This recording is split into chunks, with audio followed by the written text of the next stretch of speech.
सुखमात्यन्तिकं यत्तद्बुद्धिग्राह्यमतीन्द्रियं वेत्ति यत्र न चैवायं स्थितश्चलति तत्त्वतः.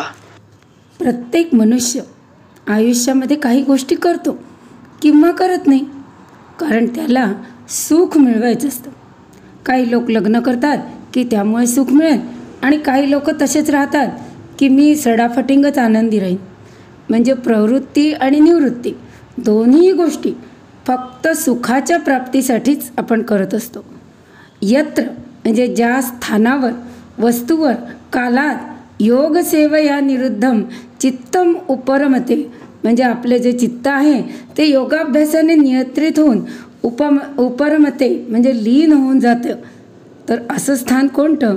मागच्या श्लोकामध्ये आपण बघितलं की पश्यन आत्मनी आत्मना तुष्यती. तर हा जो योगी आहे तरी स्वतःचं दर्शन घेऊन तो संतुष्ट झाला आहे. आता स्वतःचं दर्शन घेतलं आहे म्हणजे काय? मी आनंद स्वरूप आहे हे आपण कितीच वेळेला बोलतो, आपल्याला माहिती पण आहे, पण ते आपण समजून किती वेळेला घेतो. म्हणजे जसं मी आहे हे मी जाणते, आणि हे समोर ठेवलेलं पुस्तक आहे हेही मी जाणते, पण हे पुस्तक आहे हे जाणण्यासाठी मला डोळे, मेंदू, नंतर पुस्तक ही संकल्पना माहिती असणे या उपकरणांची गरज आहे. पण मी आहे हे जाणवण्यासाठी मला कोणत्या उपकरणाची गरज आहे का? नाही. तर अशा उपाधिरहित अस्तित्वाला ज्याने ओळखलं आहे तो संतुष्ट आहे. आपलं सुख कसं असतं? परावलंबी. म्हणजे कसं?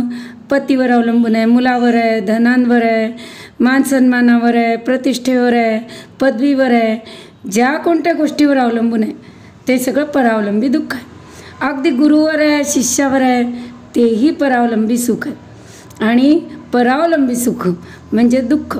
महाभारतात तर व्याख्याच केली आहे की सर्वं परवशम दुःखम सर्वं आत्मवशम सुखम एतत् विद्या प्रकाशेन क्षणम सुख दुःखो. म्हणजे परावलंबित्व हे दुःख आहे आणि स्वावलंबन हे सुख आहे. आता हा सिद्धांत सर्वांना माहीत नाही का? नक्कीच माहीत आहे. आपण तो स्वीकारही करतो, पण त्याला काही सूक्ष्मतेने ओळखत नाही. म्हणजे जशी एखादी मुलगी लहान असते, तिला तिच्या वडिलांचा धाक असतो. कुठे गेली होती, किती वेळ लागला, कोणाबरोबर होती, तिला हे सगळं परावलंबित्व वाटतं.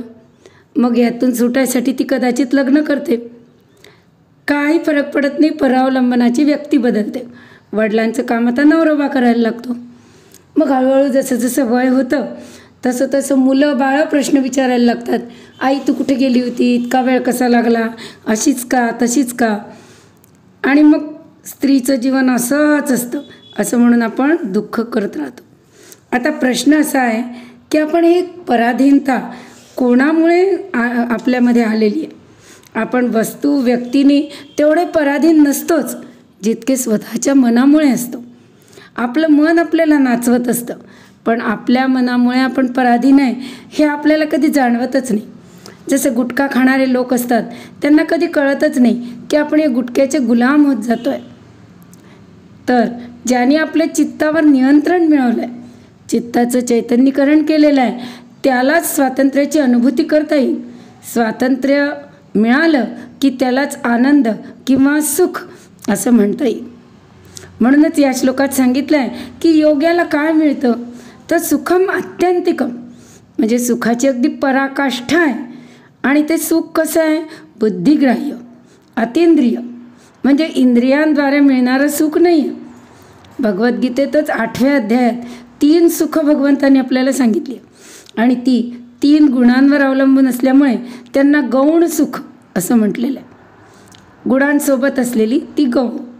पहिलं सुख आहे ते तामसिक गुणाबरोबर तामसिक सुख, म्हणजे निद्रा, आलस्य, प्रमाद, म्हणजे जगात फक्त खाणे, पिणे, झोपणे एवढंच. आणि प्रमाद म्हणजे स्वतःच्याच चुकांचा अभिमान करणे. म्हणजे मी एकदा रागवलो की नाही की माझा काही ताबा राहत नाही, मी वाटेल तसं बोलतो. हे लोक कौतुकाने सांगतात. आता याच्यामध्ये कौतुक करण्यासारखं, अभिमान करण्यासारखं काही आहे का? पण करतात लोक. मग यालाच म्हणायचं प्रमादाचं सुख. तर हे सगळं आहे तामसिक सुख. तसंच मोहाचं जे सुख आहे ते पण तामसिक सुख आहे. म्हणजे आपण मोठं झाल्यावर एक ग्रुप बनवतो व्हॉट्सअपचा, शाळेचे मित्रमैत्रिणी एकत्र जमतो आणि मग लहानपणच्या आठवणी काढतो, त्यात रमून जातो. त्या सुखाला काय म्हणतात? मोहनम आत्मना. म्हणजे आपणच आपल्या स्वरूपाच्या मोहामध्ये पडतो. स्वरूपाच्या म्हणजे आत्मस्वरूपाच्या नाही, लहानपणी जे होतो तो.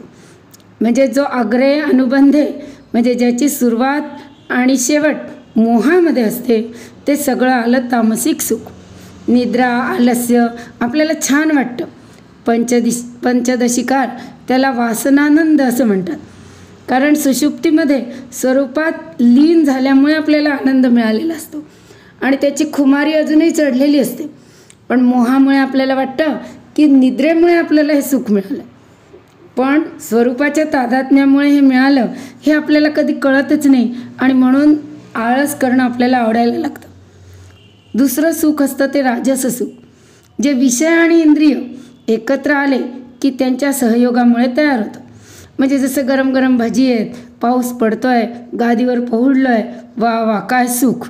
पण आता ती भजी खाल्ल्यानंतर ती नीट पचणार आहे का, की गॅसेस सुरू होणार आहे?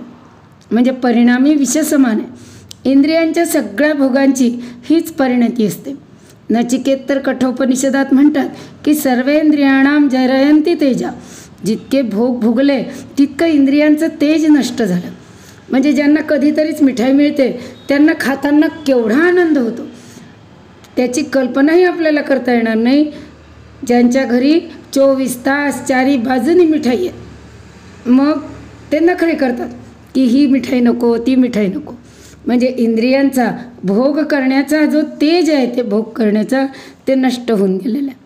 दुसरं म्हणजे इंद्रियांना या भोगाची इतकी सवय होते की आपण त्या इंद्रियांचे गुलाम बनतो आणि या इंद्रियांना ते विषय मिळाले नाही की मग दुःखी व्हायला लागतो. आणि जो व्यक्ती कोणत्याही स्थान, काल, व्यक्तीचा गुलाम असतो तो सुखी कधी राहूच शकत नाही, कारण गुलाम नेहमीच दुःखी असतो. अगदी व्यायाम जरी आपण करत असलो तरी आपल्याला व्यायाम करताना खूप मस्त वाटतं.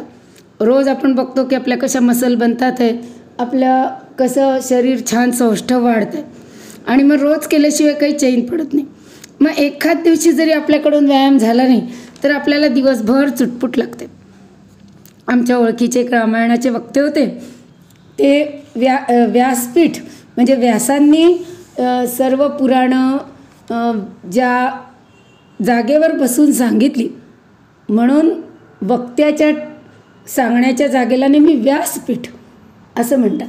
तर ते व्यासांचं मानाचं पीठ आहे. जे कीर्तनकारांचं असतं ते नारदाचं पीठ आहे आणि जे प्रवचनकारांचं आहे ते व्यासपीठ आहे.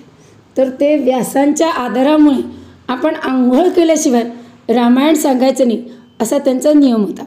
आता ही खरं म्हणजे सात्विक गोष्ट आहे, पण त्या नियमाचं त्यांच्या मनावर इतकं गारूड होतं की त्यांना अतिशय तब्येत त्यांची ठीक नव्हती, ताप आलेला होता आणि आंघोळ करण्याची शक्यता नव्हती, तरीसुद्धा त्यांना मग त्या रामायण सांगण्यामध्ये बिलकुल आनंद वाटेना, कारण की मी आंघोळ न करता व्यासपीठावर आलो.